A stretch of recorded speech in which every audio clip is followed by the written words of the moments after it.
יום העצמאות שמח. אז היום יום העצמאות, ורציתי לדבר על עצמאות.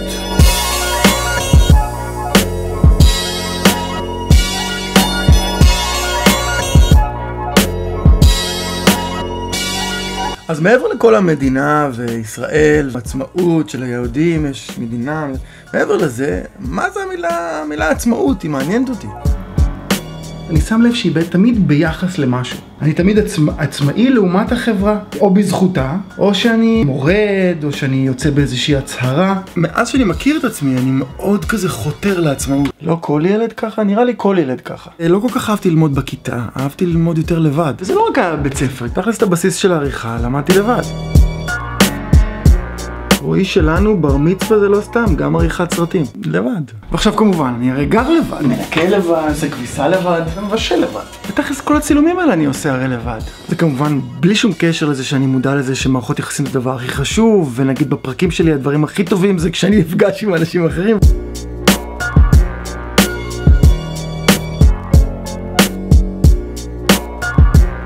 אבל משהו בי כל הזמן חותר להיות הכי עצמאי שאני יכול.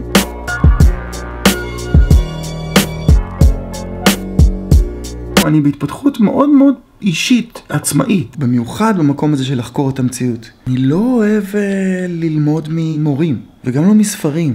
כי נראה לי שהחקירה של המציאות, בשבילי, זה מין כזה מקום שאני חייב שהוא יהיה מתוכי, מתוך המציאות שלי. לא תמצאו אותי מצטט מאושו, פטנג'לי, לאו צה, צ'ואנג-צה, בודה, קרישנה, הרב קוק, רבי נחמן, רבי מלובביץ'. אותי תמצאו מצטט תכלס רק מעצמי.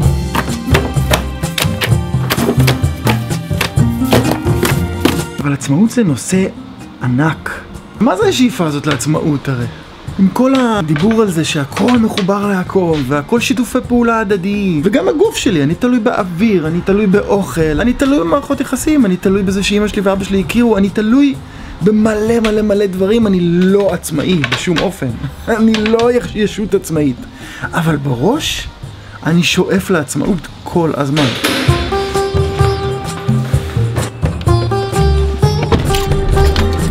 בעיניי, העצמאות הזאת שיש בתוכי היא מתנה ענקית, שתכלס יש לכולנו.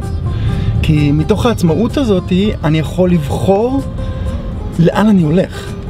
וכשהכל פה מחובר להכל, ובהקשר החברתי, בהקשר של הגוף, יש לי פה פתאום בחירה לא להיות מחובר, למרוד, או לא למרוד. אבל יש לי בחירה. תכלס הדוסים קוראים לזה בחירה. גם כן. זה תמיד כל כך מרגש אותי לגלות משהו, ואז לגלות שהוא נמצא נגיד גם ביהדות. יש לי איזה חיבה מתוקה ליהדות. לא יודע להסביר את זה. ברור שאפשר להסביר את זה. מה זאת אומרת? אני רוצה להרגיש שייך.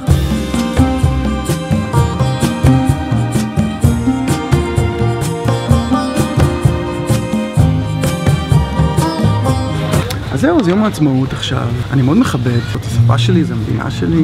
אני כן מאוד אוהב את היהדות, שישראל שואפת לייצג. למה אני אומר שואפת? כי אני מרגיש שהיא לא מצליחה ממש לייצג את כל היהדות, וחקרתי את זה.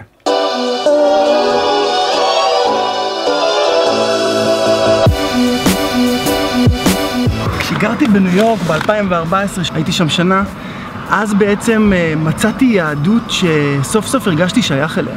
נחשפתי בעצם לזה שיש המון זרמים של היהדות. כשהייתי בניו יורק עשיתי סרט על היהדות. שם פתאום קלטתי שיש שם יהדות מאוד מגוונת.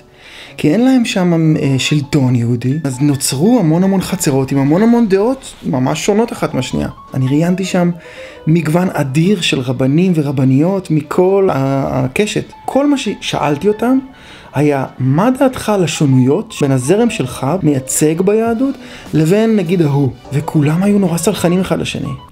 כאילו אל מולנו פה בארץ נוצר איזה שיח נורא כזה מאשים. אם אתה לא שומר שבת, אם אתה לא זה, אתה עזב, לא סופרים אותך, זה לא מעניין, אתה לא קשור. אבל אתה כן קשור. אני ידעתי במע"מ שיש זרמים של היהדות, אבל איכשהו בשטיפת מוח הישראלית, הזרמים ביהדות לא נחשבים כלום, כי מה שנחשב זה רק אורתודוקסיה ציונית. תכלס, מי שחושב את זה, זה בעצם אנחנו החילונים. כי עשו לנו שטיפת מוח, אז מה שאנחנו יודעים זה שהיהדות היא כזאתי. ופתאום הרגשתי שאני, בחילוניות שלי, אני יהודי. אני פשוט יהודי משלי. הזרם שלי הוא חופש הבחירה המוחלט בעבודה רוחנית. אתה יכול לעשות מה שאתה רוצה אם אתה במסגרת החוק. המקום הזה מאפשר לכולם להתקיים. רק להסיר ספק, הזרם הזה הוא לא נתון לוויכוח. אתה יכול להגיד לי עד מחר שזה לא יהדות, שזה כן יהדות. זה לא מעניין אותי. זה הזרם שלי. והזרם שלי מקבל את שלך לגמרי. מה שאתה רוצה. אתה רוצה לא להאמין שאני אמיתי, מותר לך. בזרם שלי מותר לך. מה שזה יוצר בסופו של דבר, זה כשאנחנו באים לדבר, אני שומע ממך זווית אחרת לגמרי ממני, כי אני מאפשר אותה. ואז אני מתפתח. ואנחנו כקבוצה מתפתחים, כעם. זה הזרם שלי. וואו, חם. אז אחרי שחזרתי מארצות הברית, עשיתי את הסרט הזה, גם צילמתי הרבה ממנו בארץ, תומר פרסיקו, דוב אלבוים, הדסה פורמן, הרבה אנשים טובים, ולמדתי המון על היהדות. יש ליהדות דבר אחד שמאחד את כל הזרמים ואת כל השונויות, מאחד את כולנו. הרצון שיהיה עולם טוב יותר. שיהיה לנו יותר טוב, אישית וכללית. למשפחה שלנו, לחברה שלנו, לעם שלנו ולעולם כולו. מה זה העם הנבחר הרי? זה משימה להיות מורים. אתם תהיו ממלכת כהנים וגוי קודש. להיות מורים לכל העולם, זאת אומרת לשרת את כל העולם.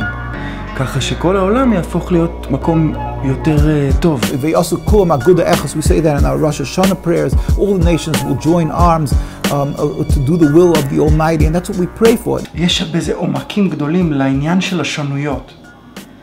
אני אתן לכם רק טעימה קטנה, שמעו, אני אעשה איזה סרט שלם, אבל טעימה קטנה זה שכמו שהגוף שלי מורכב עם מלא שונויות שמשתפות פעולה אחת עם השנייה, כן? שיש לי לב ויש לי רגל ויש לי עצם אם תשימו את הדם שלי בתוך הריאות שלי, אני אחנק. הריאות והדם חייבים להיות מופרדים.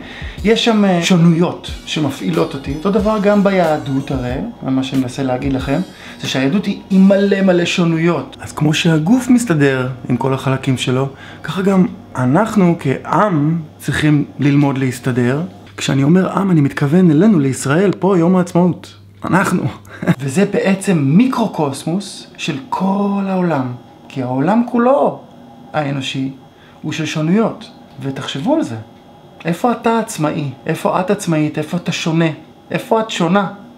ומתוך זה, איך אנחנו מתחברים? שנדע להעריך אותה ביחד, שנמשיך לראות ולכבד את